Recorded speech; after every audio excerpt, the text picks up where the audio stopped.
Good morning friends, मैं doctor V K Mishra from gastro liver hospital Swaroopnagar Kanpur. At the outset a request, ये scientific channel है, ये scientific deliberation है। मैं आपसे रिक्वेस्ट करूंगा इस चैनल को सब्सक्राइब करें, इस वीडियो को शेयर करें। आज मैं बात करूंगा लो कार्बोहाइड्रेट डाइट के बारे में।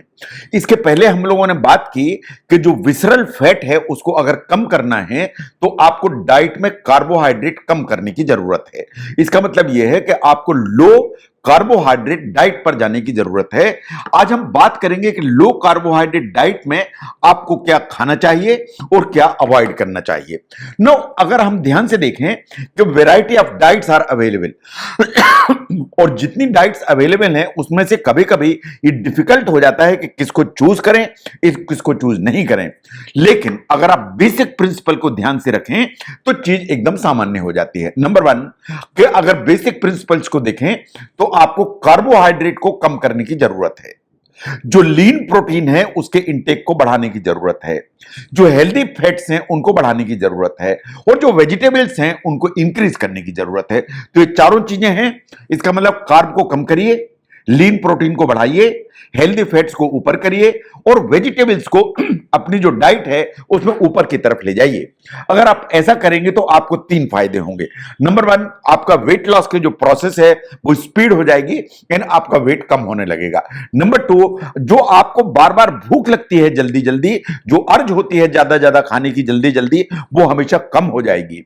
एंड नंबर तीन, जब आप इस तरह की डाइट लेते हैं तो पेट के अंदर जो फिलिंग है वो ज्यादा समय तक रहेगी, तो नेचुरली आपको जो भूख है वो कम लगेगी।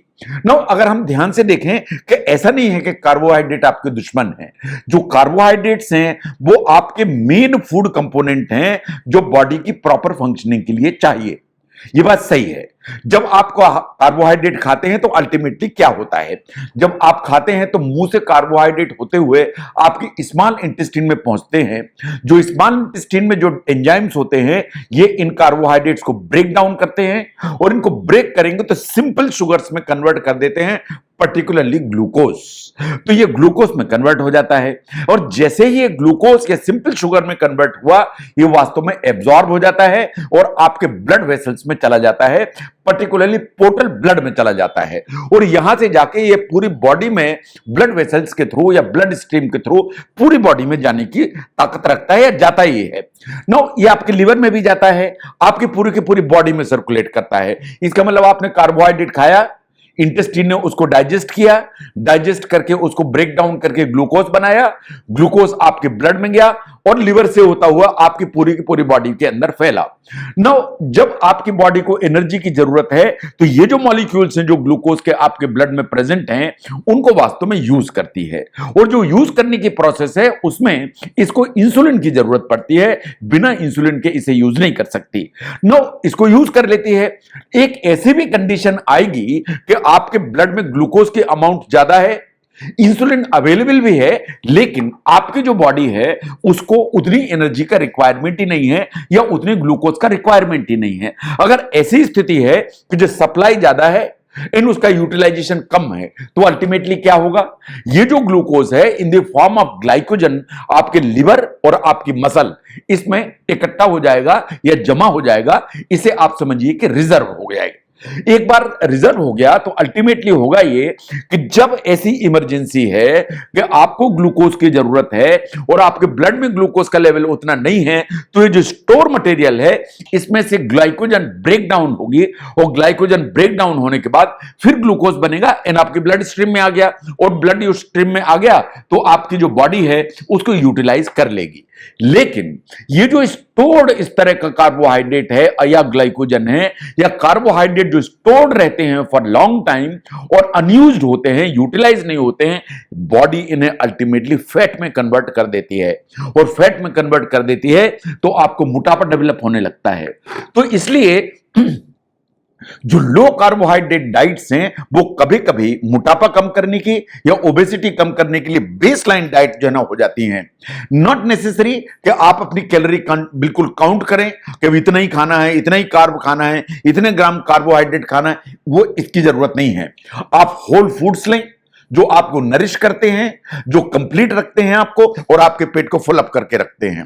तो इसलिए जो वेट लॉस है through low carb diet is a very effective measure in आपकी एपेटाइट को भी कम करके चलता है। इस सच्चाई को आपको समझने की जरूरत है। अगर आप लो कार्बोहाइड्रेट डाइट पर जाते हैं तो यह बात बिल्कुल सही है कि आप कम कैलोरीज खाते हैं। इवन आप भूख भी आपको ज्यादा नहीं लगती तो आप कम भी कैलोरी खा रहे हैं, भूख भी कम लग रही है, फायदा ही फायदा है। इसलिए कि आप जो प्रोटीन खाते हैं या फैट खाते हैं इन प्लेस ऑफ कार्बोहाइड्रेट, ये आपको फुल करके रखता है, ये आपको सेटाइटी ज्यादा समय तक देता है, तो आपको बार बार भूख नहीं लगती है। जब आप लो कार्बोहाइड्रेट डाइट लेते हैं तो साइंस से मानती है कि शुरू के 6 महीने में आपका जो वेट है वो बहुत तेजी से कम होता है। इन वेट लॉस को मेंटेन करना काफी स्टेबल हो जाता है, एंड आप कर पाते हैं। नाउ आप लो कार्बोहाइड्रेट डाइट को ध्यान से देखिए। बेसिक प्रिंसिपल कि आपको क्या खाना है और क्या नहीं खाना है। जो प्रोटीन रिच फूड्स हैं उन्हें खाना है। जो प्रोटीन रिच फूड में जब मैं बात करूंगा तो मैं लीन प्रोटीन की बात करता हूं।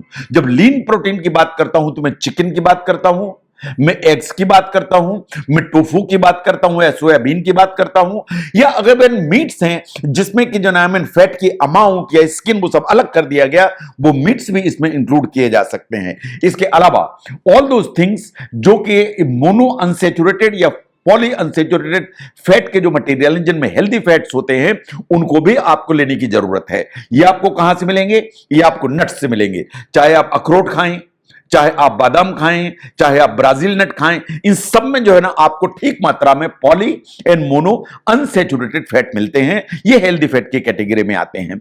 जितने भी इस तरह के सीड्स होते हैं, जैसे पंपकिन सीड्स होते हैं, सनफ्लावर सीड्स होते हैं, ये वास्तव में आपको इसी तरह के हेल्दी फैट्स देते हैं। जो एवोकाडो है, जो अवेलेबल है आज की तारीख में, ये बहुत हेल्दी फैट का अच्छा सोर्स है, इसे यूटिलाइज कीजिए। जो ऑलिव है या ऑलिव ऑयल है, ये भी अच्छे सोर्सेज हैं।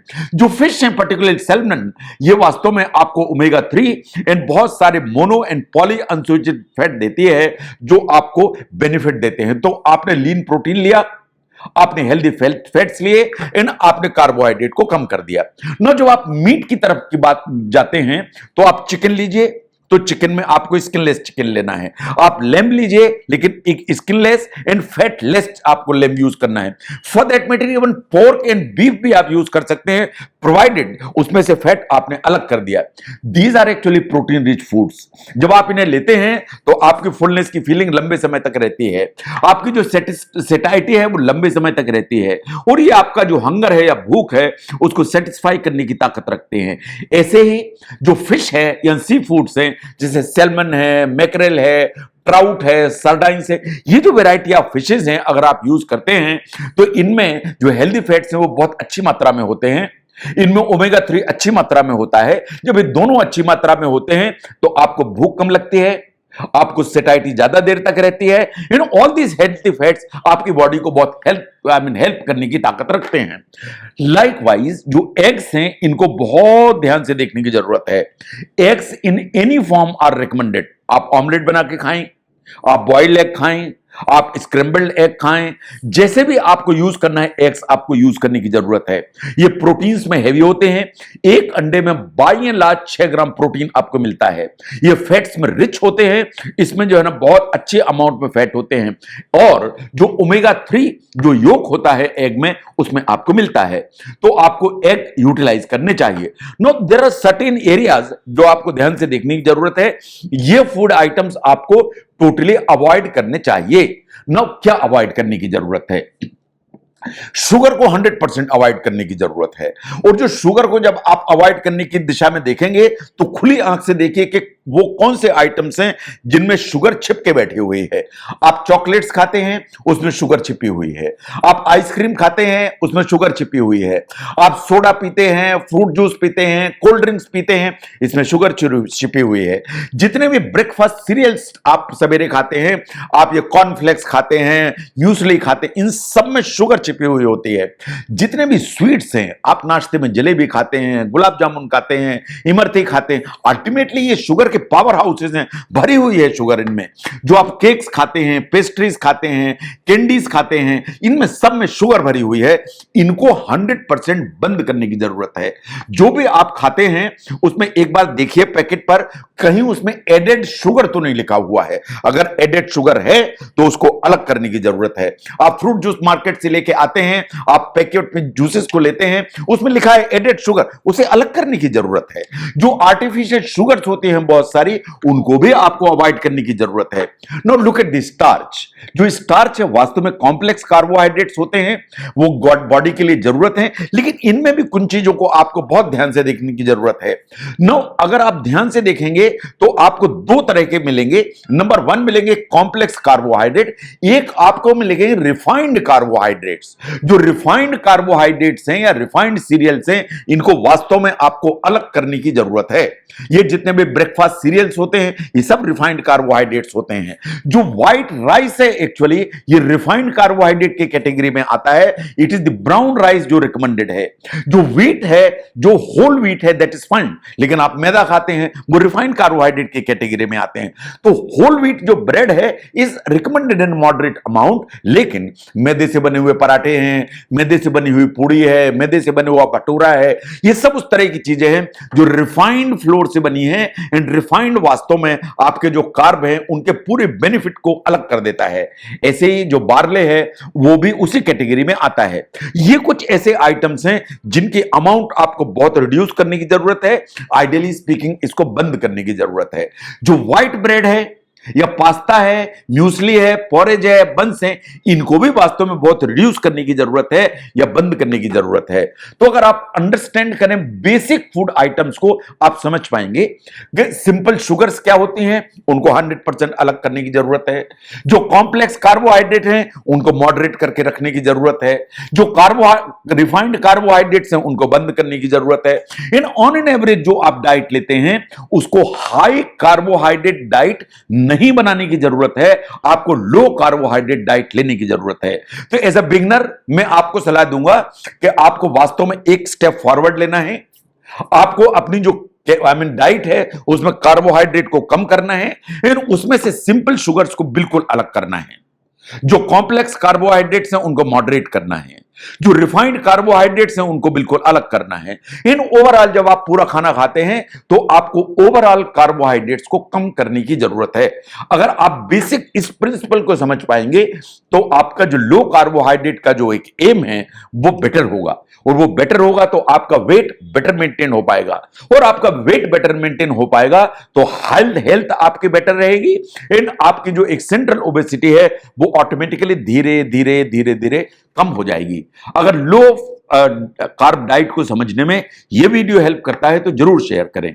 मैं doctor V K Mishra from gastro liver hospital, Swaroopnagar, Kanpur. Thank you very much.